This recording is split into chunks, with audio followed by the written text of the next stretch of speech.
제가 오늘 말씀드릴 내용은 인공지능 반도체 얘기를 좀 드리도록 하겠습니다. 앞에 강의들이 대부분 이제 전체적으로 유망한 기술들, 다양한 분야에 이런 것을 말씀해 주신 것 같은데요. 이번 마지막 시간은 반도체 중에서도 인공지능에 관련한 반도체 얘기를 하다 보니 조금 기술적인 내용이 들어가고 수식이 나오고 이런 것들이 있는데 좀 양해를 바라고요. 마지막이고 끝나면은 경품 추천이 있기 때문에 네, 시작해 보도록 하겠습니다. 제가 오늘 여러분들이 이 강의를 들으시고 인공지능, 특히 이제 딥러닝이 어떻게 생겼고 이 딥러닝을 동작시키기 위한 하드웨어, 프로세서는 어떻게 생겼는지, 그리고 이것들이 충분한지, 앞으로 이제 인공지능 발전은 계속 이루어질 텐데 충분한 건지, 부족하다면 어떤 부분이 있고 어떤 부분의 기술 개발이 이루어지고 있는지 이런 거에 대해서 좀 감을 잡을 수 있으면 좋을 것 같습니다. 딥러닝 먼저 말씀을 드리도록 하겠습니다. 사실 뉴럴 네트워크, 인공신경망이라는 기술이 오래전부터 아이디어는 나왔는데 사실 굉장히 오래 걸렸죠. 50년도에 나온 아이디어가 현재 굉장한 붐을 일으키고 있습니다. 중간에 2번의 윈터가 있었다고 얘기를 하고요. 80년도에 한참 발전을 하다가 뉴럴넷이라는 게 발전을 하다가 한참 또 윈터를 맞아서 발전이 늦어지다가 이제 2000년대에 들어와서 굉장히 큰 발전을 이루고 있고 지금 가장 많은 연구자들이 연구하고 있는 분야가 이 인공지능, 그 중에서도 딥러닝이 아닌가 생각을 하고 있습니다. 그럼 80년대에 개발하던 기술들이 왜 윈터를 맞았을까? 를 생각을 해보면은 저희들은 이제 2가지 이유라고 생각을 하는데요. 한 가지가 이 데이터의 부족. 그러니까 신경망을 쌓으면은 굉장히 많은 데이터로 이제 학습을 시켜야 되는데 데이터가 부족하다 보니까 이게 학습이 되는지 몰랐던 것. 또 한 가지는 반도체가 없었기 때문이다. 프로세서가 없었기 때문이라고 생각을 하고 있습니다.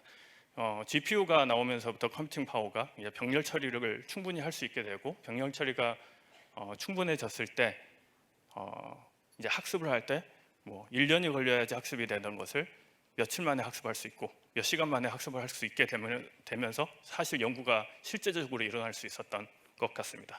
그래서 최근에 말씀드렸듯이 최근에 인공지능의 발전은 하드웨어의 발전에 기인하고 데이터의 수집에 기인한다, 이렇게 말씀드릴 수 있을 것 같습니다.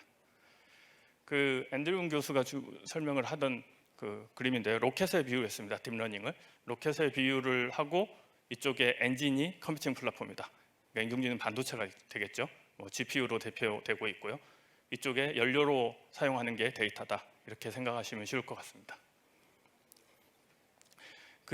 어차피 뉴럴 네트워크라는 것들이 다 그 인간이나 생물의 뉴런, 신경망을 이제 모사한 거기 때문에 사실 그거랑 매우 비슷한 모양을 가지고 있습니다. 그래서 왼쪽에 보시면은 이제 뉴런이 연결되어 있는 그림인데요. 굉장히 많은 뉴런들이 이 시냅스라는 연결을 통해서 연결이 되어 있죠. 그리고 오른쪽에 보이는 그림이 뉴럴넷이라고 하는 딥러닝이라고 하는 기술입니다. 이게 이 하나의 뉴런이 그 전 뉴런과 다음 뉴런에 연결되는 것을 이제 시냅스라고 하는데요. 그 시냅스가 이 파란색 그 진하게 표시된 부분에 매핑이 됩니다. 그러니까 그 전 뉴런의 많은 인풋을 받아서 연산을 하고 그 결과를 다음 뉴런으로 전달해주는 이런 이제 연산을 통해 가지고 사실 지능이라는 것이 구현이 되게 되는데요. 이 뉴런 하나가 연산하는 것들이 보시다시피 인풋이 x 0, 1, 2, 3, 4 이렇게 많은 인풋들이 들어오고 이 인풋 들어온 것을 적당한 웨이트를 곱해서 가중치를 곱해서 웨이트 썸을 구해서 그 썸 구한 것이 다음 그 액티베이션 펑션이라는 펑션을 한번 거친 다음에 다음 뉴런으로 전달되는 기본적인 구조를 가지고 있습니다.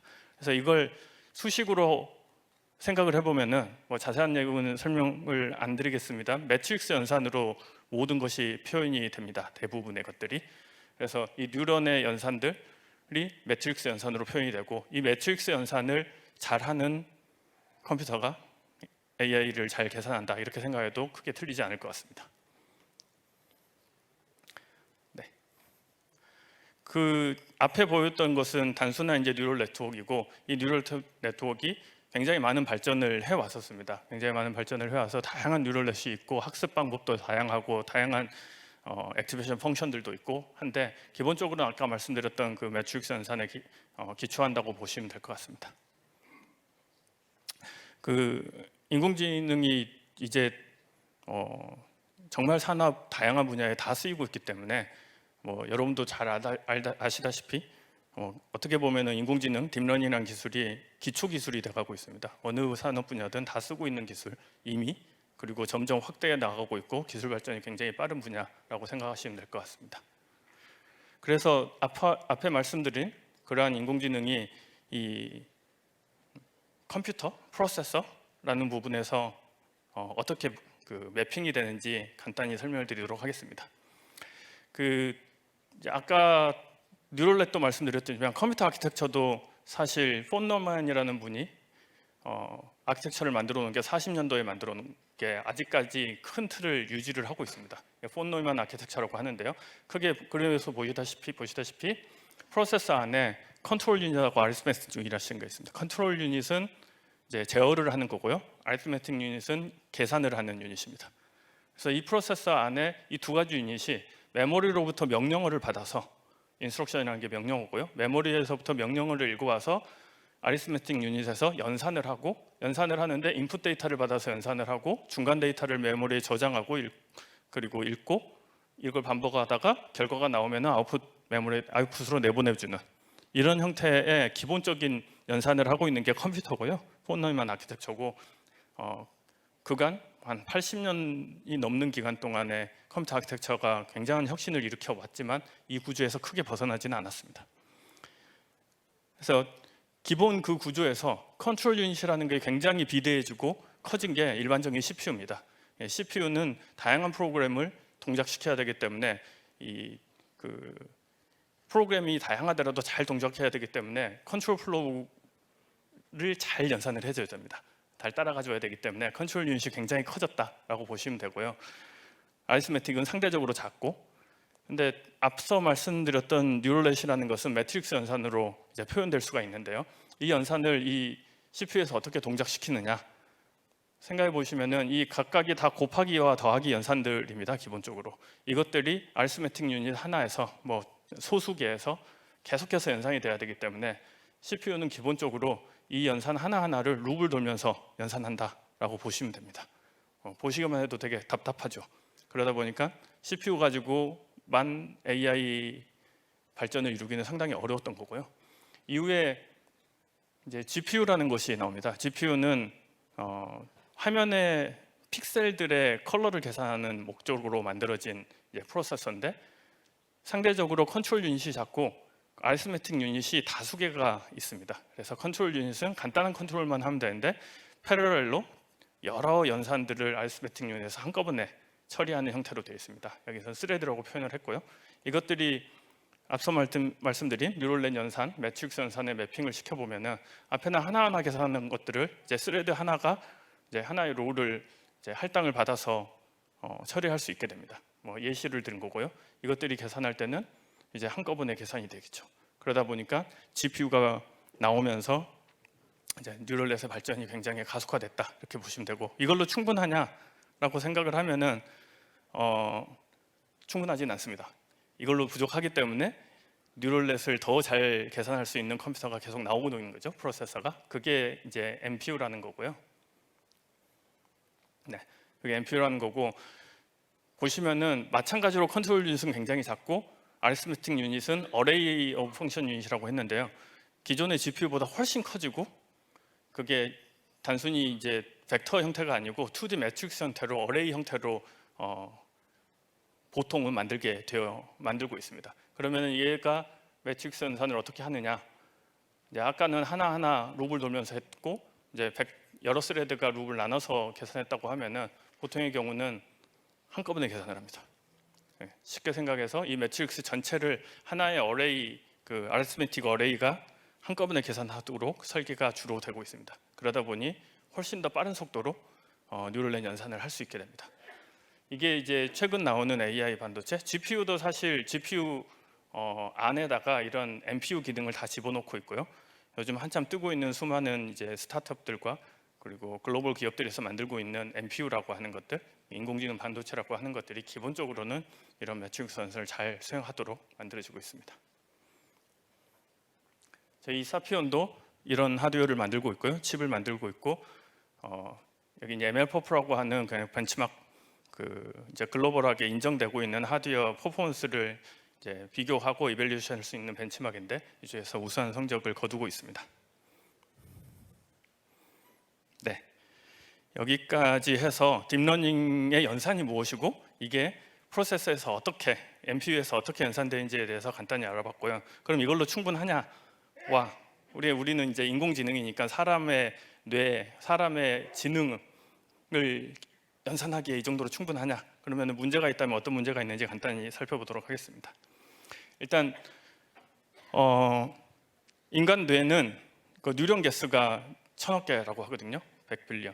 그리고 아까 이 그림에서 보시다시피 뉴런 하나는 굉장히 많은 연결을 가지고 있습니다. 다른 뉴런과 그 뉴런 연결을 시냅스라고 하는데 그 시냅스가 1000개에서 뉴런 하나당 1000개에서 10,000개씩 있다고 얘기하거든요. 작게는 1000개가 있다고 하더라도 전체 시냅스 개수는 보시다시피 100조 개에서 1000조 개까지 있을 수 있습니다. 이걸 반도체로 저희들이 어떻게 보면 인공지능 반도체를 만들어야 되기 때문에 반도체로 흉내를 내야 되는 거잖아요. 그런데 아까 말씀드렸듯이 이 시냅스가 연결인데요. 그 웨이트 하나하고 인풋 데이터가 곱해지는 꼴인데요. 이 시냅스 하나가 저희들이 이제 곱하기를 한다 그러면 저희들이 이제 디지털로 계산을 하기 때문에 8빗 곱하기 8빗 곱하기를 한다고 봤을 때 이 W 지금 그림에서 보이는 W2X2가 곱해지는 이 연산 하나가 약 3,000개 트랜지스터를 필요로 합니다.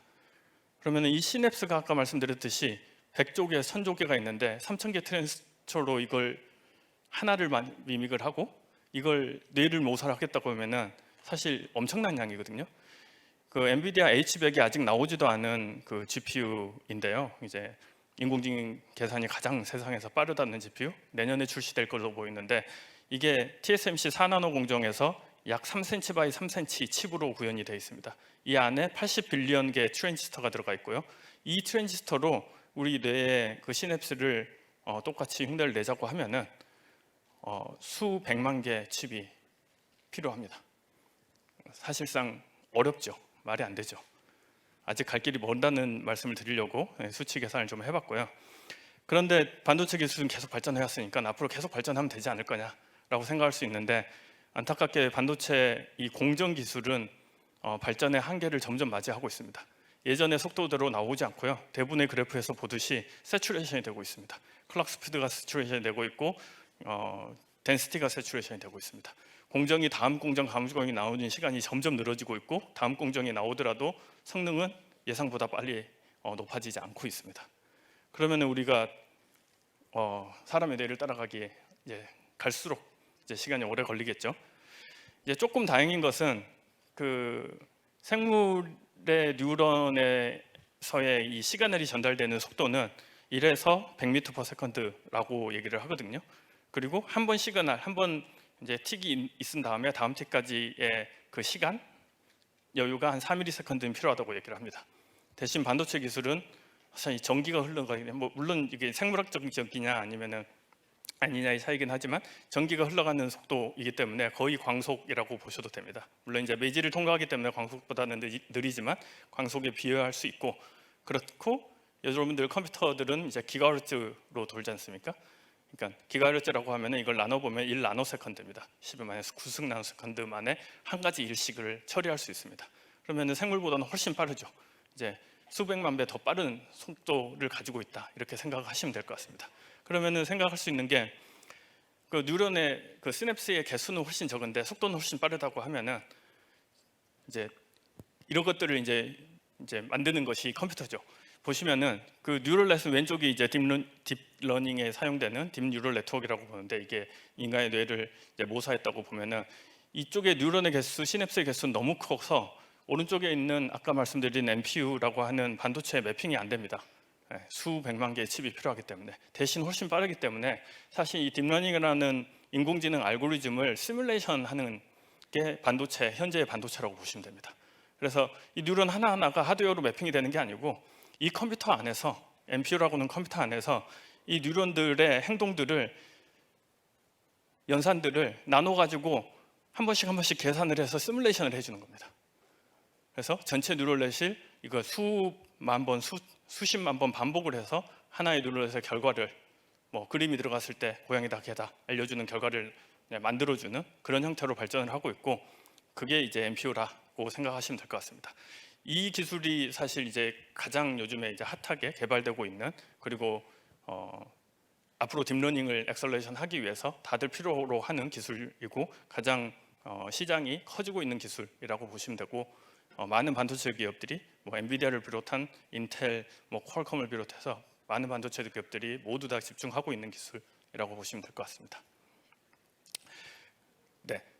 그런데 아까 말씀드렸듯이 그럼에도 불구하고 아직 그 덴시티 면에서는 인간의 뇌를 절대 따라갈 수가 없거든요. 그러니까 컴퓨테이션 자체의 덴시티도 있지만 인간의 뇌는 3D 완벽한 3D이지 않습니까? 이 뇌 안에서 연결이 아까 그만큼 많은 것은 2D 형태가 아니고 3D로 엉켜 있기 때문인데, 반도체는 그렇게 못 만듭니다. 반도체는 뭐 레이어가 쌓이긴 하지만 어쨌든 2D라고 보시면 됩니다. 2D면은 연결의 한계가 확실히 있고, 이 시냅스가 연결이 굉장히 많은데 그걸 만들 수가 없습니다. 컴퓨테이션도 문제고 연결의 문제도 있습니다. 그리고 뭐 오른쪽에 보이는 그림처럼 사실 반도체는 선으로 이렇게 연결이 되는데, 이 선으로 다 모든 그 셀들을 연결하려면 너무 복잡해지기 때문에 계속 겹치죠.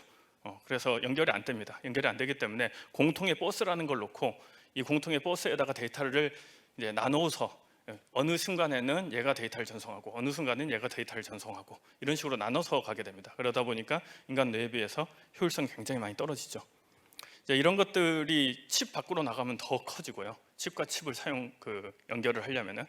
그래서 요즘에는 아까 그 연결과 컴퓨테이션 이 한계를 아까 말씀드렸듯이 공정의 한계는 와 있는 상태고, 컴퓨테이션의 한계와 연결의 한계를 극복하기 위해서 칩 여러 개를, 그러니까 다이 여러 개죠. 반도체, 실리콘 다이 여러 개를 붙여서 하나의 칩을 만드는 기술들이 급속도로 사실 각광을 받고 있습니다. 그래서 지금까지는 뭐 어떤 파운더리에서 몇 나노 칩이 만들어졌다가 중요했지만, 그것도 중요하지만 그것보다도 그 칩들을 연결을 해서 하나의 그 다이들을 연결해서 하나의 칩으로 만드는 그 기술이 매우 지금 각광을 받고 있고 매우 중요한 기술이 되고 있습니다. 두 개 그 인텔과 AMD의 칩을 그림을 가지고 왔는데요. 폰테베큐 아직 나오지 않은 칩인데, 이 칩 하나에 그 반도체 다이가 47개가 들어간다고 합니다. 이것들을 반도체에 반도체를 또 쌓아서 연결을 하고 있습니다. 이런 기술들이 이제 개발되고 있고요. AMD도 마찬가지로 그림에 보이시다시피 하나의 서브스트레이트 PCB 그 서브스트레이트 위에다가 여러 다이를 연결해서 확장을 하고 있습니다. 칩릿 기술이라고 하고요. 이런 기술들은 사실 지금 기술이 아니고 그 기존에도 칩을 쌓아서 혹은 칩을 여러 개를 연결해 가지고 디멘전을 작게 만드는 기술들은 많이 있었습니다. 그게 SIP라고 시스템 패키지, 그리고 밑에 보시면은 패키지의 패키지를 또 올리는 기술 POP라고, 여러분 휴대폰에서 쓰고 있는 디바이스들도 다 이런 기술들을 많이 활용을 하고 있고요. 요즘 이제 고성능 칩들은 그 코어스라고 해서 이제 서킷 보드 위에 서브스트레이트가 있고, 그 위에 웨이퍼 다이가 있고, 그 위에 다시 로직 다이와 메모리 다이가 있고, 메모리가 또 8층, 12층 이렇게 쌓이게 되어 있습니다. 그래서 굉장히 3D 형태가 점점 돼가고 있고, 그 3D 그 다이 사이의 연결은 TSV라고 하는 이제 홀을 뚫어서 연결하는 기술들, 이런 것들이 발전을 하고 있습니다. 인텔, 그리고 밑에 있는 건 이제 TSMC의 웨이퍼 2개를 쌓는 기술, 이런 것들도 있고요. D램과 낸드는 사실 이제 메모리, 지금까지 이제 로직을 주로 얘기했는데 스테머리 쪽에서는 스태킹이 오래 전부터 있었고요. D램도 스태킹을 많이 하고 있고, 낸드는 이제 다이 스태킹도 하고 있지만 그 공정 자체가 스태킹을 하는 공정으로 이루어졌다, 이렇게 보시면 될 것 같습니다. 그리고 이제 칩 하나, 그러니까 다이가 잘게 잘린 다이를 연결을 하는 기술이라고 이제 말씀을 드렸는데요. 이제 어떤 회사는 전체 웨이퍼 하나를 나는 이 웨이퍼 하나가 내 칩 하나야라고 얘기를 하기 시작했습니다. 그게 이제 웨이퍼 스케일이라고 하는데, 왼쪽에 보면 세라브러스는 회사는 웨이퍼 하나가 그냥 칩 하나, 그리고 그 칩 하나가 저 큰 서버 하나에 들어가 있는 그런 꼴입니다. 오른쪽에 테슬라 도조라는 슈퍼컴퓨터는 최근에 이제 막 발표를 하고 있는 건데요. 이것도 마찬가지로 웨이퍼 하나에다가 잘게 나눈 다이들을 다 올려놓고 거의 웨이퍼 하나가 칩 하나가 되는 꼴. 이것들을 이제 수천 개 서버를 연결을 해서 이제 슈퍼컴퓨터를 만드는 그런 형태로 발전을 하고 있습니다. 네, 말씀드렸듯이 그런 칩들과 연결, 그리고 이제 보드 내에서 칩과 연결, 서버 내에서 인터페이스를 활용을 해가지고 연결, 그리고 서버와 서버 사이에 굉장히 빠른 이더넷 및 다른 인터페이스를 활용해서 연결하는 방법, 이렇게 점점 라지 스케일로 가고 있고, 이쪽에서는 연결, 그러니까 인터페이스가 점점 중요해지고 있다, 이렇게 말씀드릴 수 있겠습니다. 네, 5분 정도 많은데 나머지 조금 설명을 드리면은, 이제 앞에 컴퓨테이션하고 커넥션을 얘기했다고 하면은 메모리도 굉장히 큰 챌린지입니다.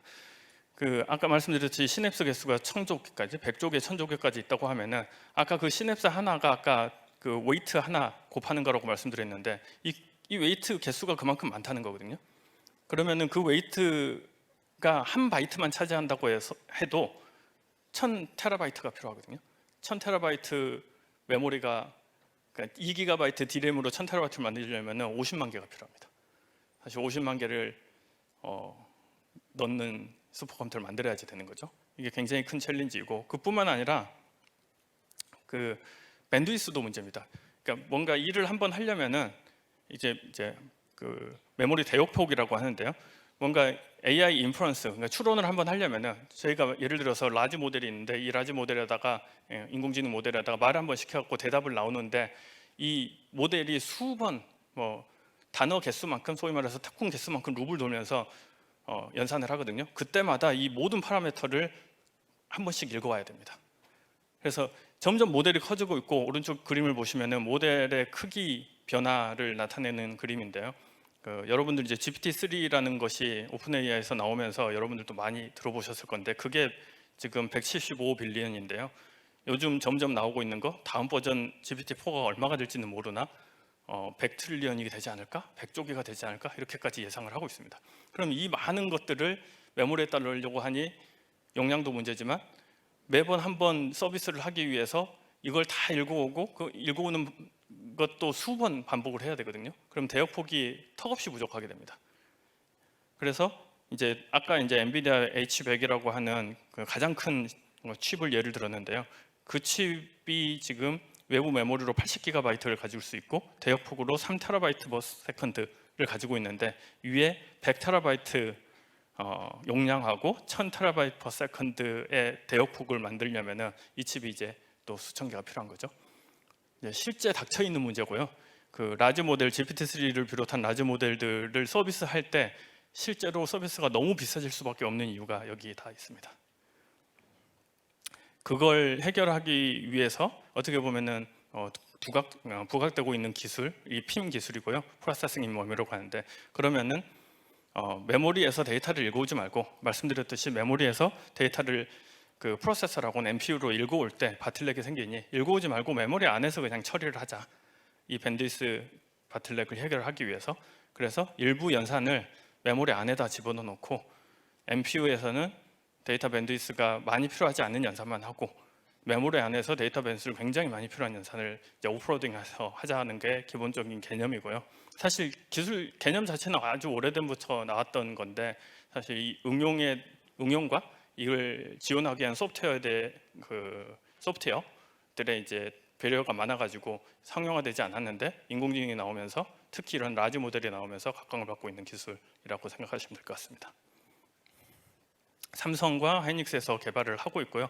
프로토타입 첫 번째 칩, 프로토타입이라고 해야 되나?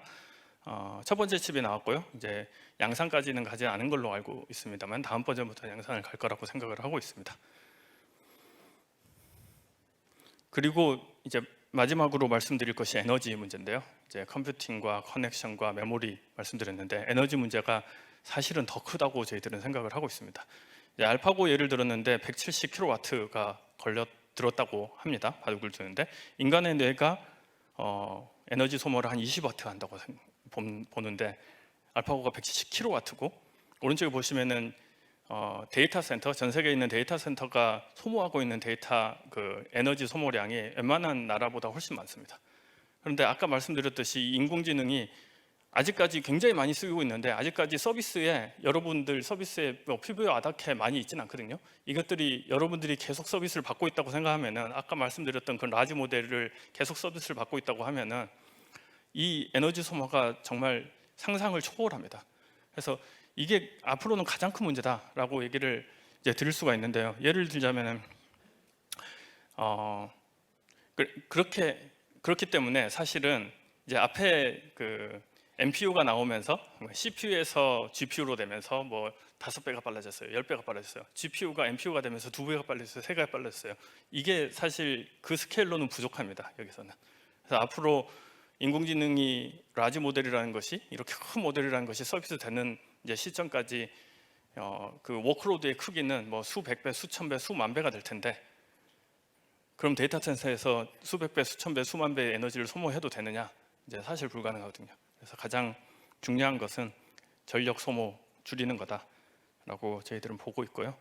그 전력 소모 줄이는 이제 방법은 사실 디지털 컴퓨팅으로 부족하고 아날로그 컴퓨팅까지 가야 된다 생각을 하고 있습니다. 그리고 그 아날로그 컴퓨팅의 핵심에는 인메모리 컴퓨팅이라는 것이 들어가 있고요. 아까 이제 PIM은 사실 디지털 컴퓨팅에 초점을 맞춰서 말씀드린 거고, 아날로그 인메모리 컴퓨팅에 대한 연구가 굉장히 많이 일어나고 있고, 아까 그 오른쪽 위에 보면은 하나의 곱하기가 이제 멀티플라이가 이제 3000 트랜지스터인데, 이게 하나의 메모리 셀로 이제 흉내를 낼 수 있게 됩니다. 그래서 메모리 셀 어레이가 있으면은 그 어레이가 뉴런의 하나의 뉴런을 전체를 다 흉내를 낼 수 있는 그런 형태로 연구가 진행되고 있습니다.